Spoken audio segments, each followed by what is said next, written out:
Today, we're diving into those heart-stopping moments when the world held its breath, when the end of everything we know was just one mistaken signal, one bad call, one single button push away.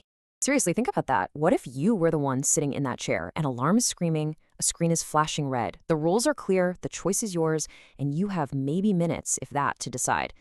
What do you do? This isn't some movie plot.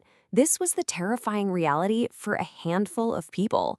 And their stories are a pretty chilling reminder of just how close we've come to a global catastrophe, and how the thing that saved us often wasn't some perfect piece of technology, but just a simple human gut feeling.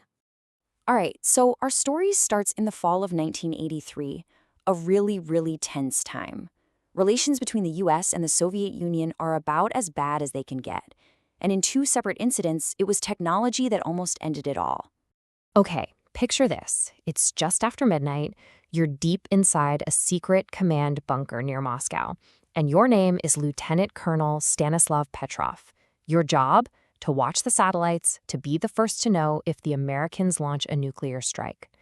On this particular night, the impossible happens. The system starts screaming. Not one, but 5 American missiles are in the air, headed straight for them. Now, Soviet military protocol was crystal clear. You report this up the chain of command, and that triggers an immediate, all-out nuclear counterattack. But Petrov paused. Something just felt wrong. His gut told him a real attack, a real World War III, wouldn't start with just 5 missiles. It would be hundreds. So, going against every rule, every bit of his training, he made a call. He reported it as a system malfunction, a false alarm. His gamble paid off. And the cause of all this panic? You're not going to believe it. A very rare alignment of sunlight reflecting off the tops of some clouds had completely fooled one of the most sophisticated warning systems on the planet. Petrov's intuition, his very human ability to doubt the machine, was the only thing that stood between that computer glitch and a full-blown nuclear war. He literally saved the world. And for years, nobody even knew his name. You'd think one near apocalypse would be enough for a year, right? Well, nope. Just 2 months later, in November of '83, the world found itself right back on the brink. And this time, it wasn't a machine glitch. It was a massive, and I mean massive, human misunderstanding. So NATO was running this military exercise called Able Archer 83. From their perspective, it was just a war game. A very realistic one, sure, but still just a drill. The problem was, in Moscow, the leadership was already incredibly paranoid about a surprise attack. And when they looked at this exercise, they didn't see a drill. They saw a trick. They saw NATO practicing the exact steps for launching nuclear weapons and were convinced it was all a cover for a real first strike.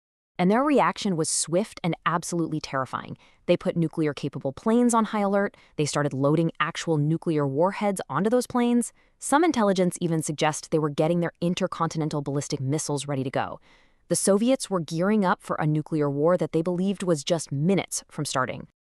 And here's the most chilling part of all. NATO had no clue this was happening. They were completely blind to the panic they were causing in Moscow. We were only saved from disaster because one American officer, Lieutenant General Leonard Perutz, saw the unusual Soviet activity, but decided not to raise NATO's alert level. He broke the cycle. That decision probably prevented Moscow's worst fears from being confirmed, which could have started the final countdown. Okay, so we've seen machines fail and communication breakdown. Now, let's turn back the clock just a bit, to 1962. We're talking about the most infamous nuclear standoff in history, the Cuban Missile Crisis. This time, it wasn't about a glitch or a drill. This was 2 superpowers staring each other down, eyeball to eyeball, with the fate of the world on the line. For 13 days that October, the world just teetered on the edge. It all kicked off when an American spy plane found Soviet missile sites being built in Cuba. Things escalated fast, leading to a U.S. naval blockade. They called it a quarantine. The absolute breaking point came on what's known as Black Saturday, when a U.S. spy plane was actually shot down over Cuba. Both sides were braced for the fight to start at any second. And here's a fact that makes this whole thing even more terrifying. The stakes were so much higher than almost anyone knew back then. This wasn't just about missile sites being built. We found out later there were already 162 Soviet nuclear warheads on the island, and some of the local commanders had the authority to use them if they thought they were being invaded. So while all the high-stakes diplomacy was happening between Kennedy and Khrushchev, you could argue that the single most important decision of the whole crisis wasn't made in a war room. It was made hundreds of feet underwater on a Soviet submarine. So U.S. destroyers are dropping these small depth charges trying to force this submarine to surface. They have no idea it's carrying a nuclear-tipped torpedo. The sub's captain, totally cut off from Moscow, is convinced World War III has already started. He gives the order to fire the nuke. But Soviet protocol was smart. It required 3 senior officers to agree. 2 of them said yes. The third, a man named Vasily Arkhipov, said no. He, by himself, vetoed an action that would have instantly started a global nuclear war. Wow.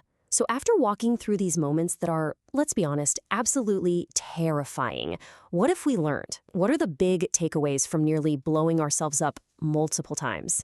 Well, it seems to come down to 3 big things. First, our technology. Our brilliant early warning systems are not perfect. They can fail, and they can fail in catastrophic ways.